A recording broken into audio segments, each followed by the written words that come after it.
Matondi mingi batata ba mama bande ko balandi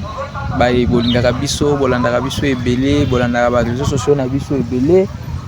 lelo mokolo malomingo le 24 mai 2026 liboso ba caméra na biso tokutanaki na ndeko moko les jeunes leaders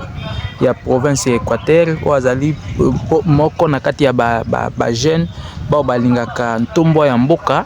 nde to moni azali liboso ba micro na biso oyo boko sepela soki boko linga bo sepela boyoka ye nde ko senga na ye a se présenter papa mbote mopanzi sango bon bande ko bayambi yo ba moni ebele liboso ya caméra na bango soki okoki kosunga bango oyebisa bango nani yo zali. Merci mopanzi sango mpona ngai jeune la vie bomonia moko ya ba jeune o balingaka teke mboka ekene na mbutumbu yango ano moni na se présenter devant caméra na bino devant ba caméra na bino pardon voulais-je dire nde pona kopesa moi éclaircissement na makambo oyo baza koloba ke crise eza na province Équateur yango na tolobi ke crise eza na province Équateur te omoni toye na lombango pona topesa clarité na makambo oyo baza kokosela Équateur. Ndeko bon yo oye liboso ba caméra na biso koloba te crise eza na kati ya Équateur te mais tozoyoka na ba réseaux sociaux par-ci par là bazoloba ke crise eza na kati ya Équateur. Est-ce que koki kolimbolela biso soki ya solo crise eza na kati ya Équateur te? Mopanzi sango nayebi ke oyoki ndenge na lobi oyoki ndenge na analyser étape na nga liboso langage na nga liboso ke crise eza na province ya Équateur te ezali te batika kokosa chef de l'état comme bamesana kokosa ye ezande na élément moko oyo alingi akwatisa crise na province na biso ya Équateur yango na biso ba équatorien toyebisi eke tosengeli na mbutu na province na biso te atika province na biso etambola ndenge elongo bani biso moko tokamba province na biso na kimia ndenge ezali kotambola na kimia ye aza moto ya province oyo te aza no ya ye oyo azwa ngo en otage atala makambo ya province na ye. Merci mopanzi sango eloko na yeli pena na réseaux sociaux ou bien na ba caméra na bino pona koyebisa bino ke Équateur je répète et je répète encore que crise ezali te. Mais ndeko na yoki olobi ke eza na moto moko oyo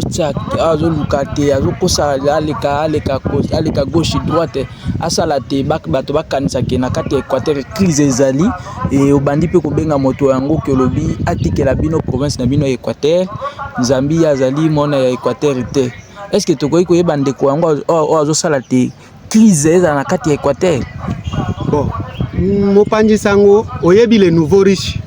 ya mikolo asimbi moko ya biso ya Congo na yebi ete ndeko oyo aleki même chef de l'état Fachi Beton ndeko oyo aza komizwa lokola Fachi Beton kuta aza na place te oyebi yango mopanzi sango ndeko na yebi ete ndeko na yebi te na tikala koyoka ngai soki otangelinga ba riche na ko kotanga wamsa bedashu non mais na cadre politique oyebi moto oyo aza kokonja ba province nyonso koleka même chef de l'état est-ce que oyebi ete na yebi ete ndeko soko koyi kosunga ba oyebi ete zelana tangila yo omoni nde toza siko na Congo moto oyo aleki même président ya république komizwa kobebisa ba institution kotia désordre na mboko eza monsieur Guy Luando. Est-ce que oyebi ete bon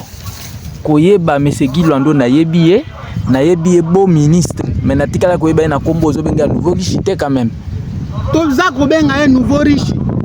toza kobenga moto aza kosala ba loi na mboka oyo moto aza konome moto nyonso na mboka oyo asimbi même signature koleka Tshisekedi ambo oui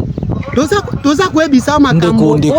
oyo biso toza kolebisa les journalistes naza koyebisa yoka makambo ngana naza koyebisa po ngande na ye pa na yo oyoka makambo na lingi na lobela le nouveau riche na cadre politique eza Guy Luando soko yebaka te depuis lelo kanga yango na mutu. C'est une information pour nous boss kanga yango na mutu na yo ke Guy Luando aleki même chef de l'état na kotia désordre